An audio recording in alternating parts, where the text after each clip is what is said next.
Corporations are out there trying to make profits at the expense of the American population.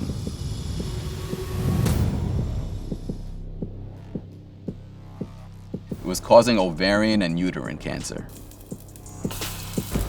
targeting young children through algorithms to create body image issues, suicidal ideation, anorexia, bulimia, depression, and anxiety, but was causing hearing loss and tinnitus to individuals. When we're discussing mass tort litigation, that means that we're representing hundreds, if not thousands of people against the corporation. For me, it means that I'm standing up to a bully on behalf of that kid in the playground who can't defend himself. And that's what I do every single day on behalf of individuals across the country. Hi, my name is Jonathan Sedgh. I'm a partner at Morgan & Morgan, and today I'm going to talk to you about mass torts.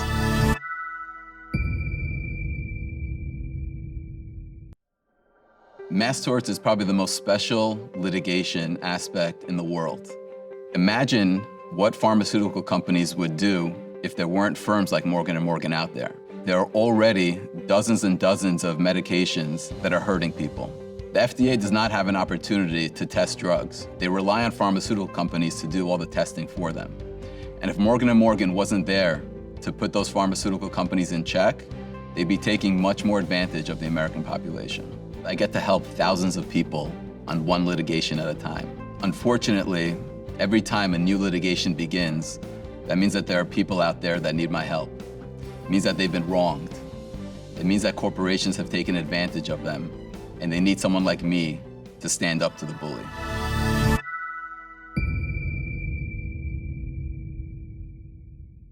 A mass tort case is a little bit different than a personal injury case. A personal injury case is typically a single event case with a car accident or a slip and fall. When we're discussing mass tort litigation, that means that we're representing hundreds, if not thousands of people against the corporation. And when a mass tort is developed, they're consolidated in front of one judge in federal court typically, where the discovery is all done efficiently. And it's important to remember that in order to bring a case against a pharmaceutical company, you need to prove that the corporations failed to warn you of a side effect or an adverse event that caused harm to you.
The most satisfying case that I've handled in 2023 would probably be the Belviq litigation. This is a diet drug that was put on the market back in 2012.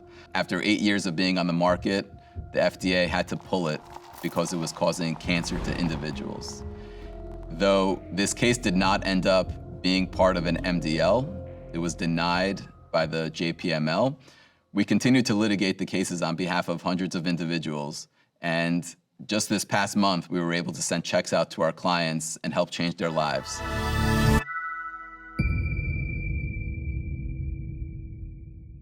There are different stages of a mass tort litigation. At the outset, you first need to identify a drug or a product or a device that you want to bring a lawsuit for against the company. And in order to do that, you need to be monitoring the science the FDA, and any actions that are brought against companies for devices or products that they have on the market. Once you've developed a theory as to whether or not a company has failed to warn consumers about a product, you're able to develop a marketing scheme to get the word out to individuals that may not know that they've been harmed by a device or a drug or a product. And it's important to educate individuals out there that they could be blaming the wrong thing for their injuries. And the next stage is to collectively get experts to help you develop theories and mechanisms on whether or not a drug can actually cause an injury or a device can actually cause an injury. One of the next steps of a mass tort is to petition the judicial panel of multi-district litigation to have a coordination in front of one federal judge. And in order to do that, you need to have at least a few dozen individuals that have been harmed by a product or pharmaceutical drug. And once the panel of judges decides that your litigation is worthy of an MDL, it's assigned to a federal judge somewhere across the country in order to coordinate all discovery against the corporations. Once that's established, it's important to have a law firm that is appointed as one of lead counsel or part of the steering committee to help navigate the litigation and steer it in the right direction. There are multiple opportunities to retain mass tort cases. At the outset, first to market is always the best position to get cases in the door. Having a marketing scheme that gets the word out initially probably will bring you your best bang for the buck. It's important to know that there are other firms out there looking to get these cases as well. So there are competitors out there. You need to make sure that you have a strong marketing theme, and you need to make sure that you have a good partner to litigate these cases with. After the cases are retained at that initial stage, and the word gets out that a drug, for example, has been recalled, or a new warning has been put out there, or that a device is causing harm to individuals, the case is assigned to a certain judge. And once the judge starts to make rulings, it gives referring attorneys another opportunity to go and collect cases because they'll see that the litigation is going in the right direction. After that, if the discovery is going well, the depositions are going well, and you get past Daubert, preemption, and summary judgment, that gives you another opportunity to go out there and get cases in that will most likely settle at the end of the litigation, given that the progress that you've made over the years has been going well. During a mass tort litigation, there are different phases of when you can retain cases. At the outset, you probably have the most risk because you don't know where the litigation is going to go over in the next 5 years. First to market, though, allows you to get cases a little bit cheaper than they would later on in a litigation because there are so many cases out there. And as the litigation progresses, you're able to balance your risk and benefit depending on the cost of acquisition of these cases.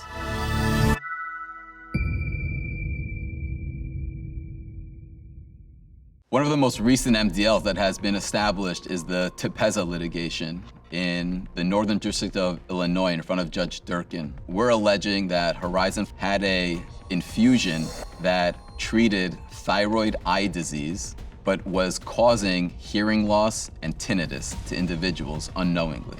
In July of 2023, Horizon updated the drug label to inform individuals that these infusions could cause hearing loss and tinnitus. This is going to strongly help this litigation because this is typically something that pharmaceutical companies deny when a drug is on the market. One of the more recent MDLs that have been created is the hair relaxer litigation. And these are products that are predominantly used by African American women to relax their hair and straighten their hair. And the MDL was coordinated in front of Judge Rowland in the Northern District of Illinois. And the plaintiffs, thousands of women across the country, Morgan & Morgan represents over 1,000 individuals ourselves, are alleging that companies like L'Oreal and Revlon were putting a product on the market that they knew or should have known was hurting individuals. And how was it hurting them? It was causing ovarian and uterine cancer. We're going to be able to prove that these companies knew for decades that they were hurting African American women and turning a blind eye to their injuries. in order to make profits. We have one of our partners, Renee Roca, who's on the executive committee in the MDL. He's the head of the science and expert committee. And like I said earlier, it's very important that when you're referring a case to a firm to make sure that they have somebody as part of leadership. And the hair relaxer litigation is 6 months in. We're expecting this to go another few years, but the cases are out there. We're getting them every day. Another new litigation that's out there is the social media litigation. We have emails that show Facebook knew back in 2019 that 1 in 3 individuals, teens, that were using Facebook had body image issues. My partner, Emily Jeffcott, was appointed to the Plaintiff's Steering Committee in the social media litigation in front of Judge Yvonne Rogers Gonzalez in the Northern District of California. It's very important to have an individual on a steering committee when you're representing an MDL. One of the more recent litigations that has just started over the past month is the diabetes and weight loss litigation. This involves medications like Ozempic, Wegovy, Rybelsus, Mounjaro, Saxenda, and Trulicity. These are medications that treat diabetes other than Wegovy, which is FDA approved for weight loss. And these medications, we are alleging, cause symptoms of persistent vomiting for over a month and gastroparesis, which is also known as stomach paralysis. Gastroparesis is whenever your digestive system stops working. So if you eat your food, you're unable to move the food through your system, through your digestive tract, into your small intestines in order to digest it. It could be permanent. There are individuals that have stopped taking Ozempic and these other drugs, and after a few months, their vomiting has stopped. But there are thousands of people out there who have stopped taking the drug and a year later continue to have symptoms of nausea, diarrhea, and the persistent vomiting. We are alleging that the manufacturers of these drugs, Novo Nordisk and Eli Lilly, failed to adequately warn patients and doctors that these medications can cause gastroparesis and persistent vomiting. We filed a lawsuit about a month ago in the Western District of Louisiana on behalf of a plaintiff who had persistent vomiting for approximately a year, and her vomiting was so severe that the acid caused her teeth to also fall out. Morgan & Morgan represents over 7,000 individuals so far that have alleged that they've taken one of these drugs and they have either gastroparesis or persistent vomiting for over a month. One of the more recent aspects of mass tort litigation that has been coming down the pike is the bankruptcies from LTL, J&J, and 3M and Aero. Plaintiffs have been successful in trying to stop these companies from siphoning off their liabilities to a subsidiary in order to avoid paying individuals for the injuries that they've caused. I imagine that these cases are going to be appealed, even though we won them, by the pharmaceutical companies and take it to the Supreme Court. I expect that in the meantime, these litigations will continue in the MDLs.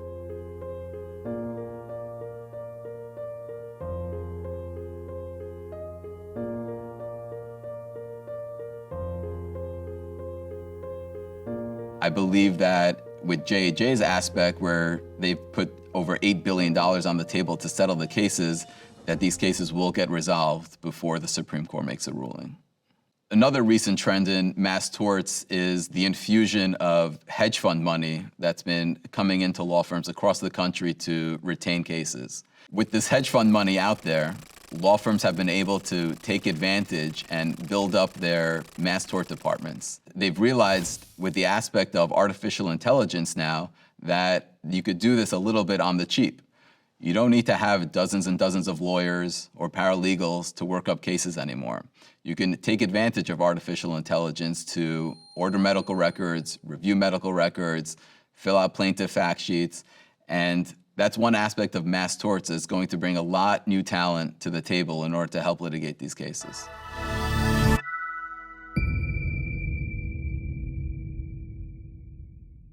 Morgan & Morgan's mass tort department is structured very differently than any other mass tort firm in the country. We have lawyers that are appointed to co-leadership positions, executive committee, and steering committee members. No other firm in the country has 10 individual lawyers that have been appointed by an MDL federal judge to a steering committee. Not only do we have the resources and the expertise at the top, but we also have 145 lawyers across the country representing 45 different states with bar admissions to assist us with doc review, depot preparation, fact sheets, medical record reviews, and litigation of these cases. We have the resources to move cases efficiently through the process of discovery. No other firm can boast that they have hundreds of people in their mass tort department with the talent that we have at Morgan & Morgan. The law and briefing department. We have 10 appellate lawyers that concentrate on briefing summary judgment, preemption, Daubert, motions to compel, motions in limine. We've been approached by firms across the country on MDLs that we don't even work on to help assist them with briefing. Morgan & Morgan has a reputation to try cases, and the individuals that I work with in the mass tort department are able to try cases. It's important to note that whenever you refer a case to Morgan & Morgan, we're not going to just settle a case just because everybody else settled the case. If we don't believe in the settlement values, these companies know that we're going to try a case against them.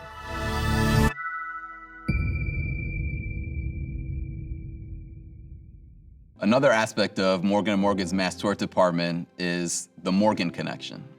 And with the Morgan Connection, we created a department 3 years ago to help referring attorneys. We have 40 account representatives across 25 states that help litigate these cases.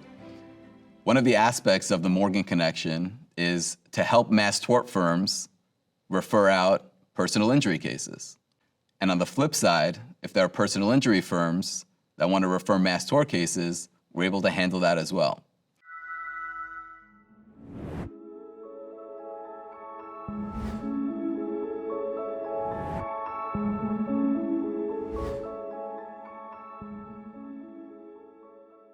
Having offices across the country at Morgan & Morgan, we're able to service clients in every state across the country. If you have a PI case that you need to refer, when you concentrate on mass torts, or if you're a mass tort firm that has a PI case to refer, we're the firm to send it to.